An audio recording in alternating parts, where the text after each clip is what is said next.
I'm definitely setting the bar high when it comes to guests and real tactical things that each of you listeners can take and apply to your lives. Eric Springer from Admired Leadership, CRA Inc. He's an executive coach. He's a retired colonel from the Air Force with 24 and a half years of service. And the last few years was in special operations. And he comes in legit with great things that are easy to apply and necessary if you want to be on a pathway to greatness. A couple of things that he talked about is that really stood out to me were you just have to create a vision, you have to be accountable, and you have to have specific challenges. I'm not going to spoil the whole episode. You need to listen. It's wonderful. Eric, thank you. I'm glad that we've connected. I learned an awful lot during this hour with you, and I hope everyone else enjoys. So the button has been pushed and we're now recording. So I'm trying my best to not shift into that podcast voice that I just told you about. My wife said. Well, Eric, I'm happy to have you on the Greatness or Pathways to Greatness podcast. I don't even remember my name. And a little backstory for the listeners is we've only had one other phone conversation, and we were connected through a mutual friend of ours. And that initial conversation, I just really felt a connection. One, we have both great haircuts. And for those who can't see us, we're both bald, and that's perfectly okay. My dad said that there are a few perfect heads in the world and the rest of them have hair. So I'm a firm believer in that. But Eric, welcome. It's great to be here. Yeah. Thanks for having me, Jeff. Yeah, thank you. Well, before we get started, we have to have fun. So I like to do Would You Rather. Have you ever played Would You Rather? Oh, lay it on me. Okay. So would you rather freeze time or go back in time? Great question. I think as a parent, there have been many times when I would have loved to have just frozen a moment in time. But I also have a history degree. My first degree is in history. So sometimes I'd love to go back in time and just be able to experience certain things that we talk about historically. Okay. I agree with you on the freeze time. It's the days continue to move quickly and the years are quicker, and you turn around and boom, they're grown. It's an amazing thing to see, right? My daughter's 20. She's a sophomore in college now, and my son's a freshman in high school. And to think about the stories that they will tell about their life journey and the experiences they had, it's amazing to have been a part of that. It's almost like the rediscovery of life, all the things that you take for granted and the things that become natural are just natural to you. You got to see them develop those skills and those experiences. So I wish I could freeze some of those moments for sure. Yep. No, I'm with you. So would you rather live without music or TV? Oh, there's no way I could live without music. Okay. What are some of your favorite bands? Well, so my son and I, we have a little three-piece rock band. So I play the guitar. My son plays the drums. We have a friend that plays keyboards and bass and sings. And so I think where we find ourselves drawn to is hard rock, heavy metal, 70s, 80s, 90s, because all of those bands back then just had a drummer and a guitarist that could just shred, that could just tear it up, and it wasn't synthesized, it wasn't electronic, and it was there are some of those, talk about freezing a moment in time or going back to a moment in time. There are times when I could remember when I first heard this descending arpeggio or this intro to this song, and it stopped me in my tracks. And so TV, yeah, I could go without that, especially nowadays with the 24-hour news cycle and most of the things that you see on there. It's funny how little history there is on the History Channel anymore, or how little learning there is actually on the Learning Channel anymore. But there's something time immemorial about music itself, right? I can tell you exactly where I was when I first heard the intro for Welcome to the Jungle by Guns N' Roses, or the descending arpeggio in Sunday Bloody Sunday by U2, or those kind of iconic songs. Yeah, it's amazing because you see, well, it sounds like your kids are, but my son's 14, my daughter's 12, he loves that old music, like our music that we grew up with. And it's neat because you can see his appreciation for, he's like, do you know what, Dad, this really tells a story. I was like, yeah, exactly. The stuff now is just a beat that just goes on and on. I mean, if you think Bohemian Rhapsody written by Freddie Mercury, Queen, one person wrote that entire thing. One person created that entire song, and obviously he had the ensemble, the four of them that created the sound, but the composition of that was one person. And so you get to see much more genius in some of these old songs, and how they created music was different. The times of, and I think back to my own time when I was 14 years old, right, playing the guitar, and it was me and a few guys in a garage, plugged into a Marshall double stack and just making noise and creating. And I'm left thinking of this quote by Claude Debussy that music is a silence between the notes. In that there's this moment in time, this small millisecond between one note being played and that sound traveling over this chasm of time and melding with another sound and creating harmony that exists in those songs, for me anyway. And it's also something that exists in a philosophical sense between my son and I when we play, because there's plenty of times when we're improvising and we say, hey, do that again, that sounded really cool, and then I'll do this on top of it and that kind of stuff. And obviously that's my son and I developing a bond, a harmony through this music. So I couldn't do it without music. Yeah, just the description, it stirs that father-son bond, or the father-child bond, that you have this privilege that you will never forget. And there's absolutely no question that he will never forget the hours that you spend playing together. And here's how you make it fun for him. He gets to pick all the songs. Yeah, exactly. You just want to spend time with him and play music. Yeah. I don't sit there and stuff something down his throat that, hey, I really want to play this, and he just has to sit back there and give me the beat. But no, he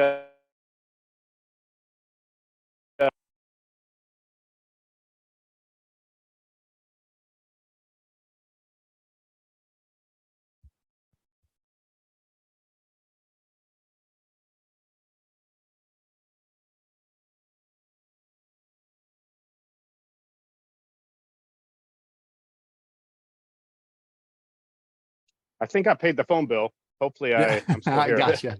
That was weird. All right. I get somebody to help us to edit that together. That was really weird. I think I guess I lost a little bit of power here. Yeah. So, just music is something that's got to be present for me, because it's the way we bond. I think sometimes TV is much more mind-numbing entertainment. Certainly, there are certain things, cinematography, music that's in musicals and those kind of things that can also be very engaging for us. And I think we could all talk about the movies that shaped our understanding of different historical events, or give us a lens into the past as well as important. But most of what you see in TV nowadays is something I could do without. What's one of his favorite songs that he's picked that you guys all like to play regularly? Well, let's give you the latest. Is a lot of John Cougar Mellencamp.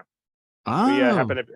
We happen to be driving through the Midwest here recently, just not in Indiana, but through Southern Illinois and Kentucky, going to see family over the holidays and Thanksgiving time period.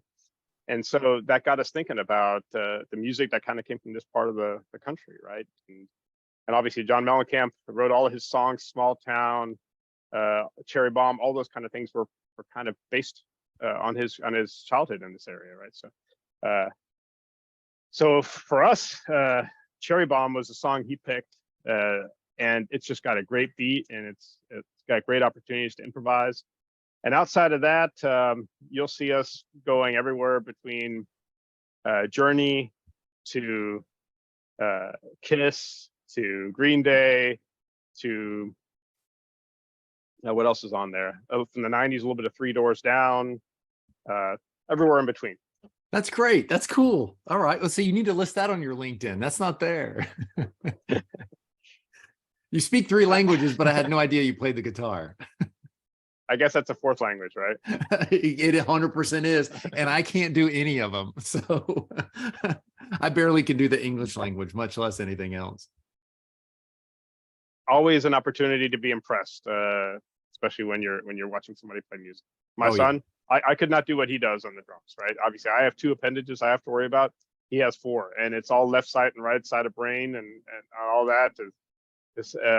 Yeah, he's surpassed where I could be on that instrument. No, that's great that the student now is teaching the master, right? As it should be. Yeah.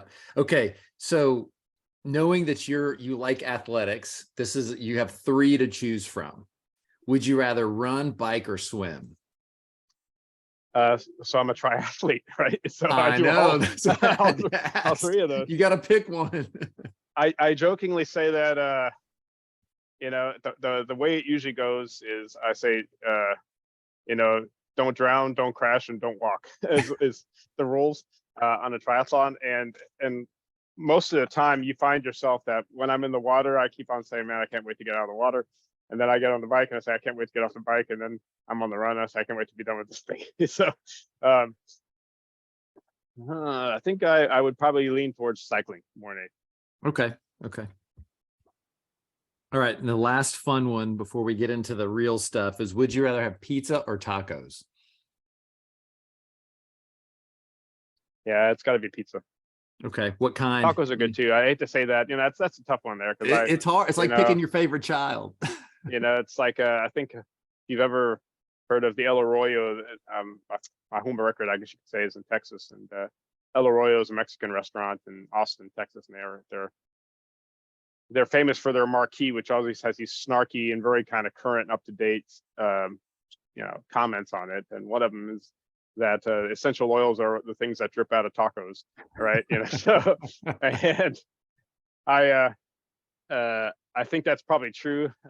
So definitely some great tacos. Yeah, we'll definitely hit the spot, but for something that I'll go to most often, it'd be pizza. Okay. Do you have like favorite toppings?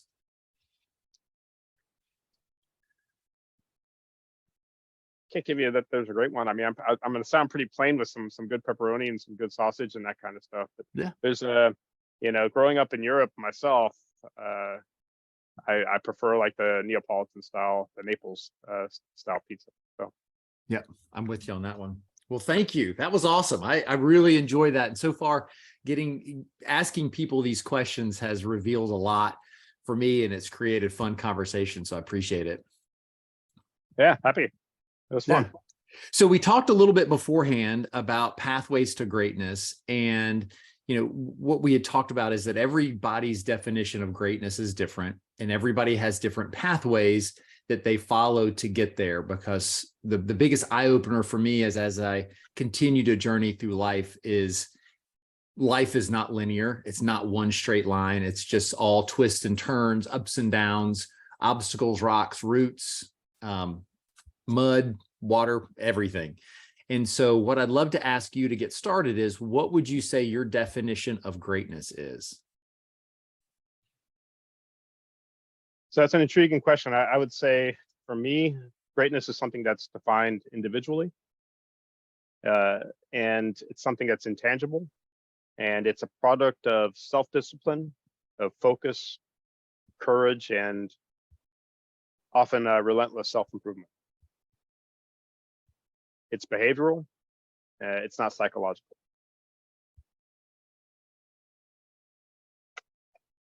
Love that answer, because it is that big. I mean, greatness is huge, and it is defined by each person that we're on a path to try to achieve. Nobody wants to be average. Everybody wants to be great. But like you said, is who's willing to put the intentional work in to be great, whatever that definition is. So when you look back, I'd love for you to since we're new in our relationship and our friendship, and I know the listeners probably are as well, give everybody some of your background to add the credibility to the pathways that you've had up until now.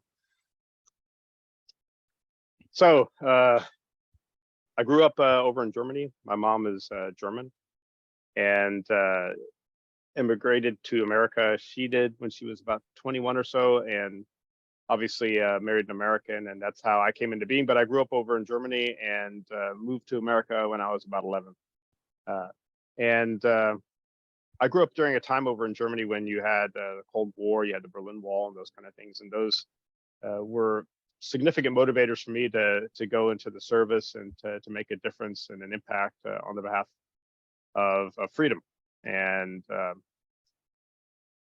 so that led me to go to the Air Force Academy right out of high school and into a career of 24 and a half years of active duty in the Air Force and Air Force Security Forces, and specifically finishing up special operations and doing a lot of things all over the world. I think at the end, I looked at 61 different countries in which I had operated in, and led teams from as small as 4 all the way to over 2,000. And retired as a colonel. And a mix of serendipity and purpose and providence as well led me to where I am right now as an executive coach with CRA, Admired Leadership. And so right now I'm in the pursuit of making people and things better all the time by building better teams and by building better organizations. And that's why I felt you very credible and qualified to have a conversation on pathways to greatness, because you help people find theirs. So for me, my thoughts around this conversation was going to be different than some of the other people, because you're in a different position where you have your own pathway and you're also helping other people define and identify how to navigate their pathways. So for the listeners, when you sit down with someone and you start having a conversation about what they're trying to accomplish, what does that look like? What's something that a listener could take from it? So there's 2 things I try to focus on for everybody. And I kind of ask a rhetorical question is are you focused more on developing a vision of who you are, or on achieving certain goals and metrics for yourself? And if I find that they're leaning towards goals, I always try to steer them towards creating a vision for who they are, because goals are dead objectives. They're either accomplished or they're not. In either case, what's more overpowering and more eternal, I guess you could say, is the vision of who you are personally and professionally. And that is like the North Star. That's something you can't grab with your own hands and say, I've achieved this, I've accomplished this, but it's always there, importantly, to give you a direction, an azimuth to head down when you're at a fork in the road and you don't know which way to go. If you can see that, if you're a person of character and integrity, you can see where that North Star is for you. And if you've communicated it appropriately, it's how your people on your team can also make decisions, even when you're not there to make the decision for them. So that North Star is important, I think. And then that leads to usually a thought project we work on to focus folks on what are the things that they value at that point in time in their life. And this is an interesting thought project that I actually went through myself. And it essentially involves 5 different focus areas at any point in your career, whether you're transitioning or whether you're advancing down a certain path in an organization. And the paths are the characteristics of this: live where you work, i.e. location is important to you for one reason or another at this point in time. Loving what you do, being passionate about the work you do and the impact it's having in the world around you. Loving who you do it with, believing in the team and the team being important to your sense of satisfaction and fulfillment in the work that you're doing. Your work life, what people would call balance, but I think is more harmony and autonomy in the life that you're living. And then finally, your compensation. And the exercise is this: you can only pick 3. Mm. And now ideally you would have all 5, right? But what the important part of that exercise is to force you to figure out what's important for you at that moment in time in your life, right? But right now, living where I work is important to me because I have a kid that's in high school, and I don't want to move him before he's done with high school. Now, in 4 years, that may not be as important to me. Something else may be more valuable, right? But what are the things that I value? What are the things that are important for me? And why are those specific things important to me right now? And then we take a look. All right, is what you're doing right now, is where you are aligned with those things that you value? Are you on the path towards those things or not? And then if not, let's get you there. So you do the vision prior to the thought project. I think it's important to have the vision first, because you need to know who you are and why you are who you are. It's a little bit of you could call it Simon Sinek's just cause, or your why, your personal why statement, right? But I think it goes a little bit deeper than that. And I like this analogy of the North Star. It's something that resonates with me. My grandfather was a prisoner of war, and he actually ended up escaping from the prisoner of war camp and made it all the way to safety by using the North Star, by using celestial navigation. And so you have to be able to see the North Star. You have to know what the North Star is and be able to identify it by looking at the Cassiopeia or the Dipper, and being able to see, okay, that's the North Star, it's Polaris right there. So you have to be able to identify what that North Star is for you, and you have to be able to orient yourself on it. So seeing where it is first is important, and then you can orient yourself towards that North Star. Yeah, this is really, really good. So when you're helping someone define their vision, what are some of the steps that you do to walk them through to help them? Because I know I've had conversations with people before about that, and they're just kind of, I don't even know where to start. So how do you help somebody get started? So I think the key thing to talk about is that greatness and the pursuit of greatness is behavioral. It's not psychological. If you think about the great leaders of the past, or the great leaders that you happen to have served with or worked with in the past, or even just observed historically, nobody could sit there and tell you what their psychometric profile was on Myers-Briggs or those kind of things. And even if they could, I don't know what value that would hold, right? Those things are oftentimes great for self-actualization, to realize that maybe a given strength that you have in a certain situation could be a weakness in another. And they may be important for, in a limited sense, for putting together a team and figuring out what's somebody's strengths and weaknesses. But in general, it's almost a useless thing in developing a path towards greatness for yourself.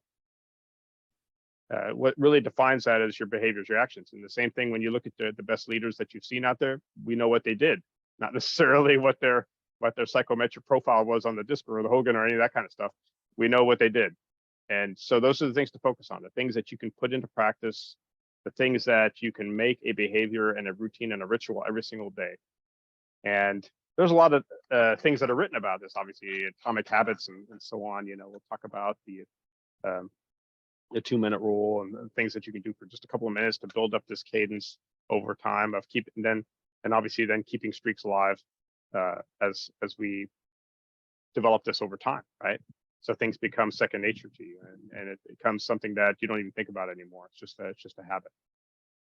The best leaders are habitual about pursuing greatness. And I think that's you can hear that things like Vince Lombardi said, right, that we pursue perfection and we achieve excellence along the way.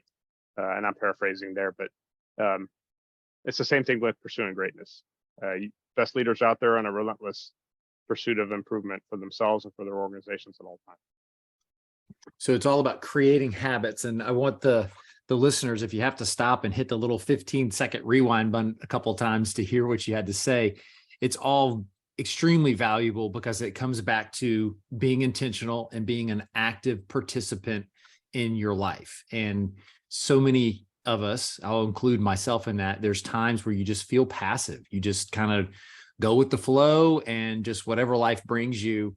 you accept, which is at this point in my life, it's become unacceptable just to take that as I want to create the future. I want to create the environment that I'm in and be very intentional about it.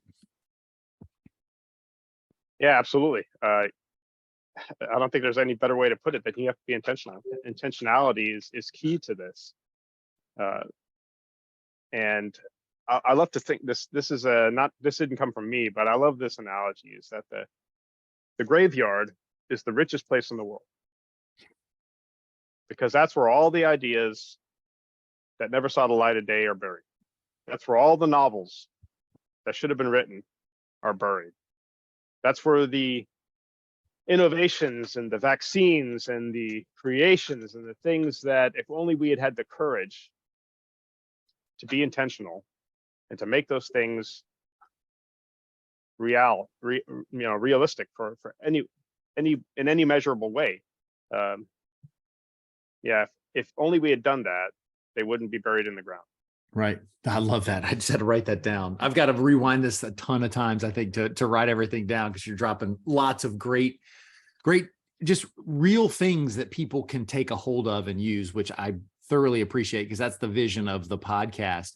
So do you have them write down their vision, like map it out and write it down?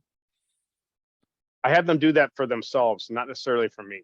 Right. Okay. And I get to be a bit agnostic about what their actual vision is for themselves, and not to say, because I don't want to necessarily overlay my own values upon it. Right. It's all right for somebody, for example, in that exercise that I gave you of those 5 different characteristics, I picked love, live where I work, love what I do, and love who I do it with.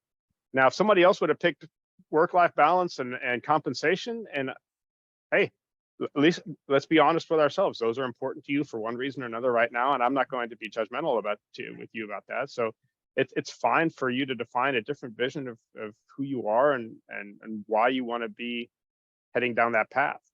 Like I said, everybody defines success and greatness for themselves in a very personal and an individual way.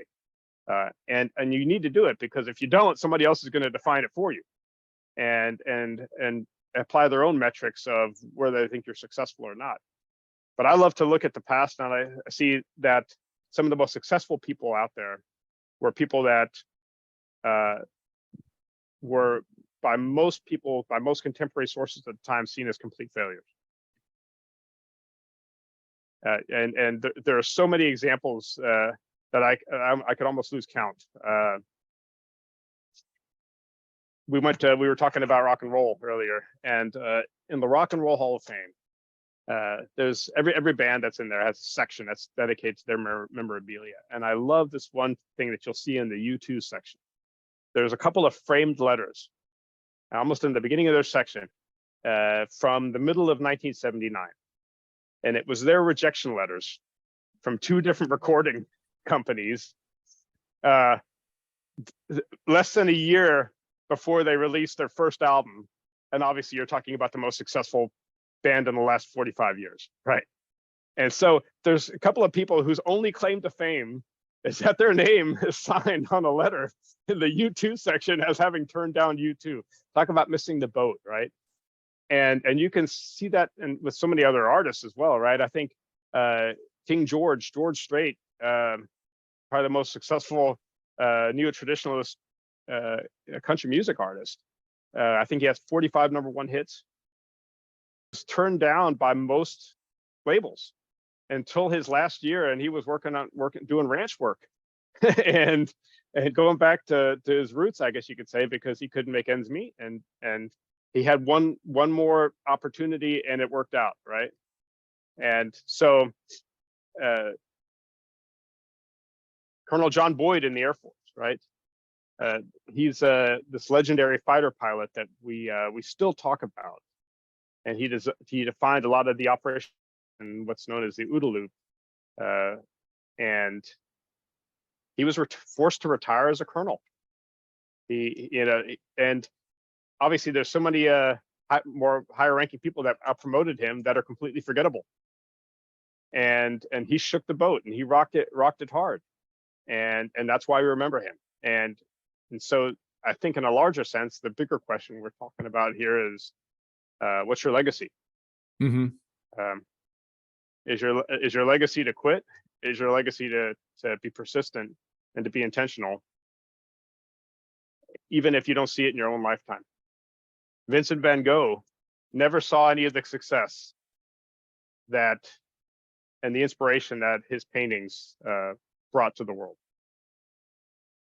He died before that genius was realized. Yeah, what I really love about all of those examples, it's their North Star. They knew what they were doing. Just it goes back to what you said. They knew they had a passion and they just wanted to do it. Yeah, they did it because of the love of it, not for the commercial aspect. I mean, I'm sure if you asked U2, they just made music because they loved it. And if they made money doing it, they probably just wanted to make enough to pay for gas and food and somewhere to sleep. You know, they had no intention of taking over the world with their music. I mean, they probably wanted to reach the world with their music, but I can't imagine that, like you said, that Lombardi quote is they just strive to make the best music possible and to impact lives, and everything else just fell into place. And they challenged the status quo every single step of the way, as all great artists do, right? You know, I guess to borrow from Elon Musk, you know, they said, hey, why don't we just land the rockets? they did something different, and they did it in their own way, and they created a sound that people hadn't heard, and it took hold, right? I think one of the things, you know, another thing about great artists, you can almost tell within the first few notes exactly which band this is that's playing this, or who's singing this right here, not just by the sound of the voice, but the way they're singing, right? When you listen to U2 and you hear The Edge, their guitar player, he used this great mix of delay and reverb to create these echoing kind of sounds when you listen to Where the Streets Have No Name, or that opening riff, right? And nobody else had done that. Eddie Van Halen, the same thing. Nobody else had really.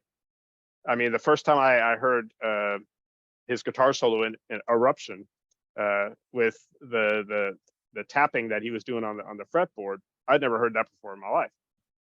And so that's what makes it iconic, is that it's different. And Vincent Van Gogh, nobody did anything like him before, right? Right. And it spans time. I mean, it doesn't matter. Oh, yeah. So it's cool that you just mentioned that song. So my son and I were working out in the garage, and I'd put on some mix that I thought he would like. He's like, Dad, I just don't like that. Can you put on, what did you have on the other day? I was like, I just had a Van Halen mix on. He's like, can you put that on? And Eruption came on, and I could just see him just kind of staring at the speaker. He's like, I never knew the beginning of that song, because the next one was, I can't remember the song right after. You really got me now. Yeah. And yeah, and I was like, well, buddy, that they're really two different things, you know? And he's like, that was unbelievable. And here's a 14-year-old that is listening to a song that was written 20, 30 years ago, probably 40 years ago. More than that, late 70s. Yeah. Late 70s is when he did that. Which is dating both of us. It's that old, but it's just because he challenged that, because he had the vision and he had the audacity to do something different. You know, everybody knows Elvis, and he broke the norm by shaking his leg on TV, and everybody just lost their mind over that. And it's always neat to see, as people are on their pathway to greatness, that there's those times where we have to have courage to do something that's scary to us, because it's not perfect. We're probably going to get pushback. We're going to get feedback that we don't like. We're going to have comments, all these different things. But as long as we're aligned to what you said earlier, to our North Star, and we have it aligned to our values, we have to do it. And you have to just reap the rewards, whatever they may be. And it's so evident how vicious the imposter syndrome is. And it was great in Stephen Pressfield's book, War of Art. Did you read that one? I haven't yet. No, I'll take that down. Oh, it's really good, because he just talks about how often the imposter syndrome goes back to your graveyard's the richest place in the world, that there was an artist who hated the way his paintings looked, and just painted and painted and painted and just kept filling up rooms with his paintings, but he hated them. Never wanted to show them to anybody, didn't think they were anything worth it. And I can't remember the artist's name. He passes away. They go in and clean out his apartment, and they find some of the world's most valuable paintings nowadays because they were amazing, but he didn't think that they were amazing. And that's why it's, to me, it's so important to just do it. Don't listen to the lies that are spinning in your head of, don't put that out there. Nobody cares. Nobody wants to read it. It goes back also to what you said. It's your legacy. It's something that's there that generations to come can benefit from. Yeah, and I think really your legacy in many ways is the fingerprints that you figuratively leave upon everybody that you interact with, whether it's through your art or whether it's through your personal interactions with them. And hopefully what people will see is the courage that you had, the audacity to believe in yourself and develop amazing bonds along the way in the pursuit of a common goal, right? One of the most amazing things about U2, since we're talking about them, is that it's the same four guys for almost 50 years.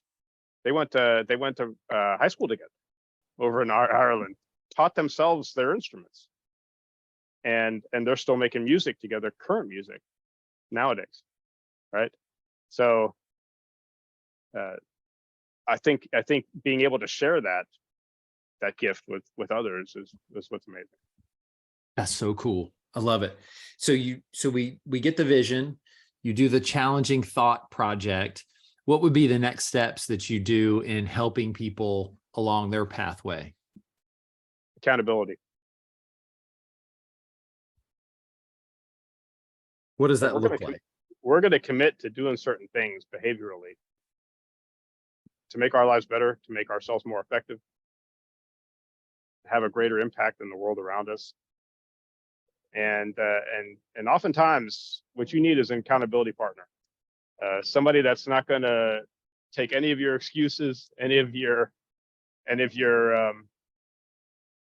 well-intentioned, sometimes nonsense, and is going to hold your feet to the fire. This morning at 5:30, right out here, I was, if you look at my calendar, you'll see a segment called Beast Mode. And I was going beast mode with a group of gentlemen that I work out with in the morning, right? And there are some times in the morning where I'll be honest with you, I don't feel like it. You know, I'm hurting or I'm tired or whatever. But you better believe I'm going to have my butt out there because those other guys are out there. And so accountability is the essential factor, I think, here in being intentional. Yeah, accountability is what holds us on the line. On those moments of personal weakness. And it goes back, and again, I really enjoy how this continues to build on itself, is there's no accountability if you don't have a North Star and you haven't done the thought project of deciding where your values are. Yeah, absolutely. And so, that's one of the things we talk about oftentimes is, in my firm with the executive coaching we do is sometimes it's conversations without consequence, right? So we can go deep and go into detail about things that are very personal, and I can hold you accountable on things that nobody else is, that you don't really want to have a conversation with about anybody else. But we're going to have that conversation, and we're going to make sure that we're tracking, and so you have to be very detailed and intentional on tracking your progress on those goals. On your pursuit of that vision. Yeah, one of the things that I love is if you look at the best leaders in the world and you ask them when was the last time they've skipped one of the things that's their proverbial big rock, they will talk in terms of decades and not in terms of days. This is where the self-discipline and the focus and the courage comes in. Doesn't mean if it's 10:30, even if it's 10:30 at night and you're tired and you're smoked and you just had a long flight, they're still going to be able to touch that big rock in some way, shape, or form. They're not going to let the day go by without doing it. Yeah, I was listening to a podcast the other day, and it was talking about the Japanese and the Chinese, and the way that they work is they don't plan 1 to 3 years ahead, even 5 years ahead. They're like 30 to 50 years ahead, and everything is intentional on building towards that 50-year goal. And I started to think about how small that I think on a regular basis. Like I think very like too short term and not big enough to then reverse engineer the process that I need to take. And it sounds like that's what you're referring to as well. Yeah, I mean, this is essentially your biological nature. As human beings, we are designed for the short term reward, not for the long term reward. And our evolutionary biology is what led us down that path. You know, we were looking for the next meal. We were trying to survive, right? So the way your brain developed was not to think strategically and long term. It was to think on the instant gratification and not the delayed gratification piece, which is why so many people, here we are in the beginning of January, and this is big time and for the fitness centers and the gyms out there, because they're overloaded right now with all the people who have come up with new resolutions about everything that they're going to do differently in this coming year. And then usually by around February, they've come to their senses, right? And the reason is their inability to think long term, to see that 20 minutes every single day or even longer is going to get you down the path of where you want to be. Yeah, it's the short-term goals that eliminates it. And so to go back, and I'll share a little bit about me, is that I've always been active, but I've taken a different approach. I turned 50 in February. So when this comes out, I will already be 50. And I ended up in another mastermind with a gentleman who's a personal trainer. So he's like, what are your fitness goals? And I said very quickly, which I was proud of myself, is I want to be functionally fit. He's like, well, what does that mean? And the first thing and I didn't even plan it, but the first thing I said is I want to be able to protect my family. And what that meant to me is I need to be in good shape. So if there's a fire, if there's, a burglary, if there's, an accident, if there's something, if I'm 50 and I can't bend over and I can't run and I can't do the things that I need to protect my family, then to me, that's a failure. So I want to be fit enough that in 20 years, I'm in good shape to still be able to protect my family. Yeah, and I would expound upon it, to be honest with you, Jeff. Functional fitness for me is that you are fit to do all the things that you want to do, right, in life, that you can perform those functions. If you decide at 50 years old you want to learn how to jump out of airplanes, I have a little bit of background in that that world right there. There shouldn't be anything holding you back, right? Because you develop the fitness, the hip mobility, the strength and the flexibility to do those kind of things. You decide you want to go become an alpinist and climb the 7 summits or free solo El Cap or whatever it is, you maintain the functional fitness to do those kind of things. And so kind of like success and greatness, you define this a little bit for yourself, right? But I think like so many other things, we're talking about relentless self-improvement there too. Right. There's never an end. When you have that programming of relentless self-improvement, it's never over. And I learned that from my mom, because even she's 75 and she still reads self-help books, self-development books, listens to podcasts, just goes through the process of just wanting to be better. And here she is, and so many people at 75, like, okay, I don't have anything else to improve upon. I'm in coast mode. And she's like, nope, I'm still trying to figure out how to be better, how to work on myself and communicate better. And it's such a wonderful example to see her at that age to continue to progress. There's a great quote from Winston Churchill, and I'll paraphrase here. He says, there comes a time in every person's life when they're figuratively tapped on the shoulder and offered a unique opportunity, something that's specifically designed for them and them alone. And what a shame it would be for that moment to find them unprepared or unqualified for what should have been their finest hour. So in my mind, my finest hour is still to come, and I will be ready when that moment comes. Yeah, because we don't know And when that's going to be there. I am still in pursuit of that finest hour, even as a retired colonel, and all the experiences I had and everything around the world. That was just me getting warmed up. That was just the start. The greatest hour is still to come. Well, and I want everybody to hear what you just said as well, is all of those past experiences put you in a position to be able to help people in a unique way that they may not have thought about before. So everybody's story is different, everybody's pathway is different, and all the things that you have gone through has prepared you to be who you are today and how you can help people of who you used to be. Yeah. And I heard that, and it resonated so much with me, is that you help the people that who you weren't once were. And that really brought a lot of awareness to me of who I could help. It's, everybody's at different stages, and there's some people that I might not be able to help because they're further along and they've got different needs and requirements that I'm not capable because I haven't experienced it. But there's a lot of people that I can help, just like you can. Yeah, and I think that's pretty astute as well, Jeff. That look, everybody's got a different path, and we're intersecting with everybody's story at a different part of their story, and sometimes we're not somebody's cup of tea at that moment in time, right?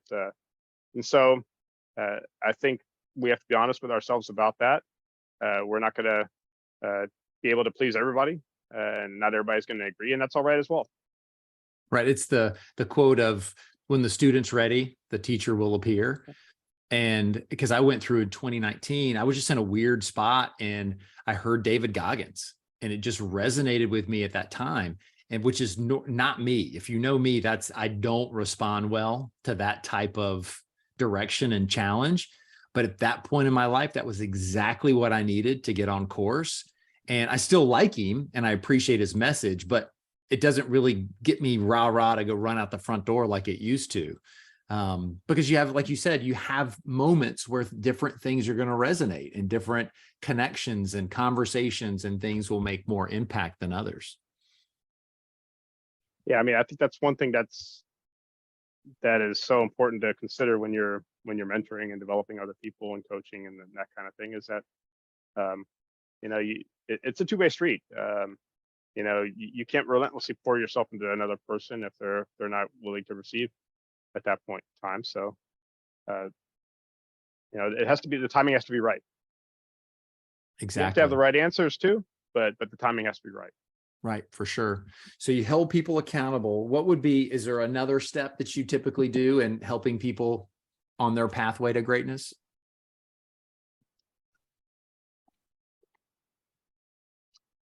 I like to come up with specific challenges that are things that they can commit to, and oftentimes that takes a very physical, it takes a very physical form, but it doesn't have to, right? If it's, you talked about, you're a great example right here, Jeff, a podcast. If somebody said, "Yeah, I need to do this, I really need to do this," all right, we're going to set a date, and by this date, and we're going to backwards plan from that date. By that date, you're going to have launched the podcast, and I'm going to hold you accountable to that. I want to run a marathon. By this date, guess what? Let's put the money down. We're buying our spot in the marathon right now, right? We're putting our money down, and we're going to be ready on that date. And so those are our goals, right? Like I said, which are dead objectives, but I think those are important to condition people towards this behavioral approach. Was teaching them the skill to stick to something. That absolutely. Yeah, I heard Ed Milet, and it wasn't even his saying, it was another guest who had gotten it from someone else. So I don't know who to credit this, but they talked about people just need to get better at keeping promises they make to themselves. Well, the other thing is, the most important step is the first one, right? Yes. If I get you to take the first step, guess what? You're probably not going to do just one podcast, right? You're probably not just going to stop with me or your other guest, right? So I have to get you through this process of the first step, and then it'll build upon itself. and then we can talk about the things that are kind of, James Clear talks about some of these in Atomic Habits, you know, about habit stacking and habit tracking and those kind of things, right? But I have to get you to take the first step. If I get you to commit to a long distance or an Ironman triathlon or something like that, that's probably not going to be your last one. There's probably going to be other things now that we've kindled that flame a little bit that we can build upon that success and keep that success alive by more successes on top of it. Unfortunately, that's very similar to tattoos. You get one and then they just continue on and on and on. I am, to be honest, I'm an anomaly. I'm like I was always the only guy in all of my units that didn't have a tattoo, and everybody else, you know, the whole sleeve and everything like that. And I guess I never saw something that, and you could probably educate me on this, I never saw something that spoke to me and I said, yep, I need to have that on me forever, you know. Yeah. There were probably there are certain things that I saw that I was like, oh, that's really interesting and unique. For example, one guy, he had his family symbol was a fleur de lis, which is kind of like the New Orleans Saints, and he had one done in the with the names of his wife and children, and he had it done in his armpit. And I said, why in the world would you do that? And he said, well, you know, if I ever got captured or was a prisoner, I wouldn't be able to have a picture of my family, but I could have this as something to remember them by, to think about them. I was like, oh, that's it. So that is one that resonated with me. Something like that resonated with me, as opposed to things that were much more artistic or expressive in that sense. You know, it's all different. It starts like my first one was my son's name, and we call him Deuce because he's the second. So it's a 2, like the Harley Davidson 1. So it's the 2 that says Deuce across it, and then it's just been a landslide of ink from there. But it's fun. And so to your point is you never know what's going to create that consistency of just wanting to have another and wanting to have another and wanting to have another. And that, to me, that's that relentless pursuit of greatness, is that it's not over, it's a carrot so far out that you just continue to try to find another angle, another tactic, another strategy to keep moving forward. And that's what I want people to hear. Yeah, nobody wants to succeed just one time, right? And you see some of these guys that really rest their laurels on past successes, right? And I jokingly used to say it's like somebody who's wearing their high school Letterman jacket 25 years after they graduated high school and talking about how great they were, you know. And so and you've probably seen that guy. You're probably visualizing the person I'm talking about when I say that. So everybody wants to continue to succeed, and so you can't just be a one-trick pony. You got to be able to continue to refine and recreate yourself and develop yourself over time. And I think that's essential here too. Yeah, it's much better to be considered a rock legend than a one-hit wonder. That's when you know you've made it, right? Some people get lucky, right? And one of the things we would say on the teams is when we would do our after actions, we were serious about not wanting to misdiagnose the absence of an abject failure as the presence of success, because maybe we just got lucky. You know, maybe we weren't good, maybe we just got lucky. And so we want to make sure that we're good, right? So we're going to make sure we get it right, and we're going to be able to repeat that mistake. And one of the people we've spoken to recently, he shared some wisdom from early in his career, and he had been successful in a certain measure, and his boss said, "Good, show me 3 times. Show me that it wasn't just a one-off, that you got lucky, but that you actually can hit this target 3 times." Yeah, that's when it becomes fact, when it's repeatable, and it's not just a science experiment. That's when you get to the point when you're U2 that you can give away an album for free on iTunes with, you know, because you know you're going to generate more. So yeah. Yeah, exactly. That's a great point. Well, Eric, you know, I know that you're a busy man. So what are some of the parting words that you'd love to leave the listeners about how to navigate their pathways to success or to greatness? Well, I think we talked about, you know, some great ways ahead for people some considerations for people to take into account. I would just add upon that everything you want, everything you desire is on the other end of fear. And for me, I like to use the acronym that fear is false evidence appearing real. Mm-hmm.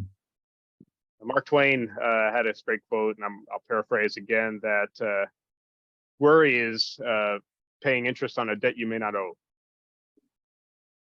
And if we look at all the things we worried about in the past, the overwhelming majority, 90-something%, never even had a prayer of coming real.